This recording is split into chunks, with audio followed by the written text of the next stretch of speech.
우리가 살아낸 위대한 시인 라이너 마리아 릴케. 그가 처음 세상에 내놓은 시들은 과연 어떤 모습이었을까요? 오늘은 훗날 거장이 될 한 젊은 예술가의 첫걸음, 그 설레는 시작 속으로 함께 떠나보려고 합니다. 그가 어떻게 자신만의 목소리를 찾아냈는지 그 여정을 같이 따라가 보시죠. 거지가 당신의 형제라 불러도 당신은 여전히 왕일 수 있다. 이 구절 정말 강렬하지 않나요? 릴케의 세계는 바로 이런 문장으로 시작됩니다. 보세요. 그의 가장 초기 작품에서부터 벌써 정체성이라든지 우리가 세상을 어떻게 바라보는가 하는 거대한 질문들이 꿈틀대고 있었던 거죠.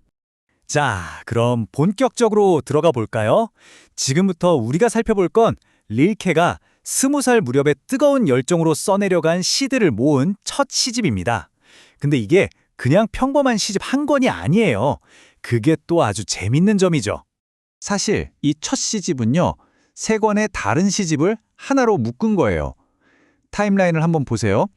1896년에는 고향 프라하의 이야기를 하다가 바로 다음엔 꿈과 사랑 같은 내면 세계로, 또 그 다음엔 신앙과 예술로. 와, 불과 3년 사이에 젊은 시인의 관심사가 정말 역동적으로 변하는 게 한눈에 보이죠?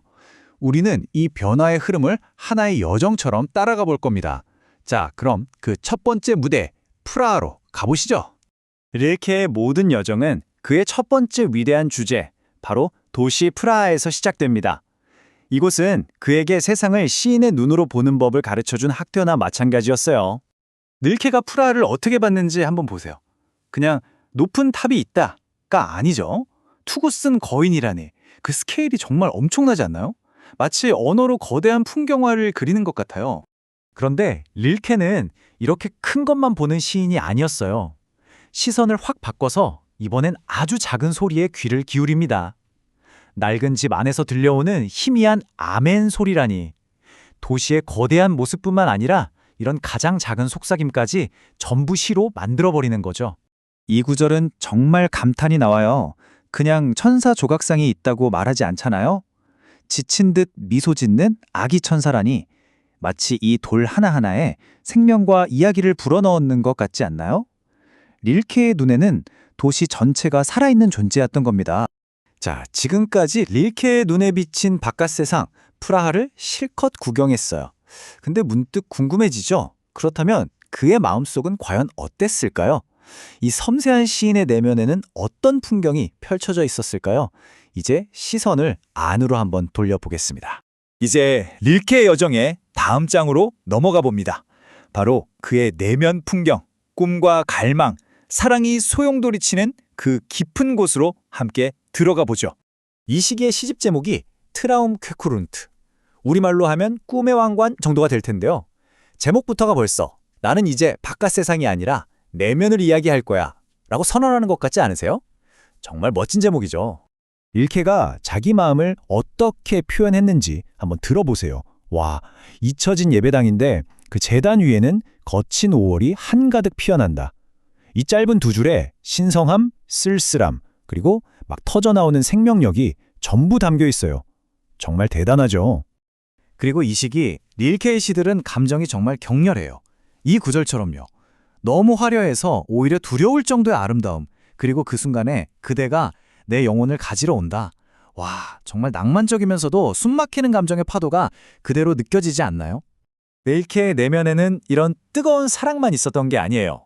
또 다른 아주 중요한 축이 있었는데 바로 신앙과 영성에 대한 끝없는 고민입니다. 이게 또 아주 복잡하고 깊어요. 이 구절 딱 한 줄인데 정말 강렬합니다. 영원한 작은 불빛이 웅크리고 있다. 그냥 불빛이 있다가 아니라 웅크리고 있다고 표현하잖아요. 릴케는 이렇게 작은 불빛 하나에서도 어마어마한 깊이와 의미를 찾아내는 사람이었던 거죠.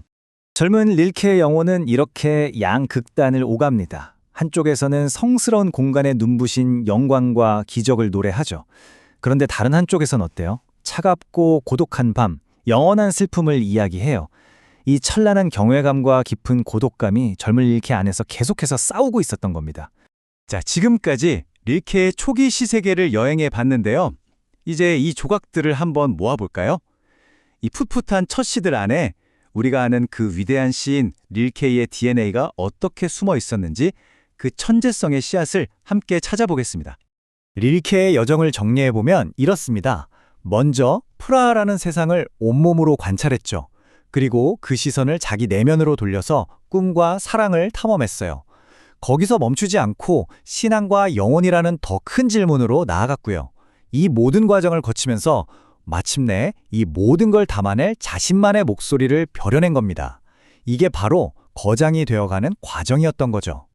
그리고 이 모든 여정을 관통하는 그의 결심이 바로 이 구절에 응축되어 있습니다. 이것이 나의 투쟁. 고통을 통해서 삶과 시간을 뛰어넘어 무르익겠다. 정말 20살 청년의 다짐이라고는 믿기지 않을 정도로 뜨겁지 않나요? 이건 거의 예술가로서의 사명선언문 같아요.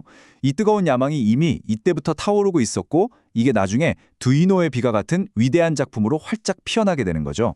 자, 오늘 릴케의 첫걸음을 함께 따라와 봤는데요. 마지막으로 이런 질문을 던져보고 싶어요. 어설프고 불확실해 보이는 예술가의 첫걸음 안에 어떻게 미래의 위대한 걸작이 이미 메아리치고 있는 걸까요? 릴케의 이 젊은 날들을 들여다보면 이건 비단 한 천재 시인의 이야기만이 아니라 무언가를 창조하고 성장해 나가는 우리 모두의 이야기처럼 들리기도 합니다. 한 번쯤 생각해 볼 만한 질문 아닐까요?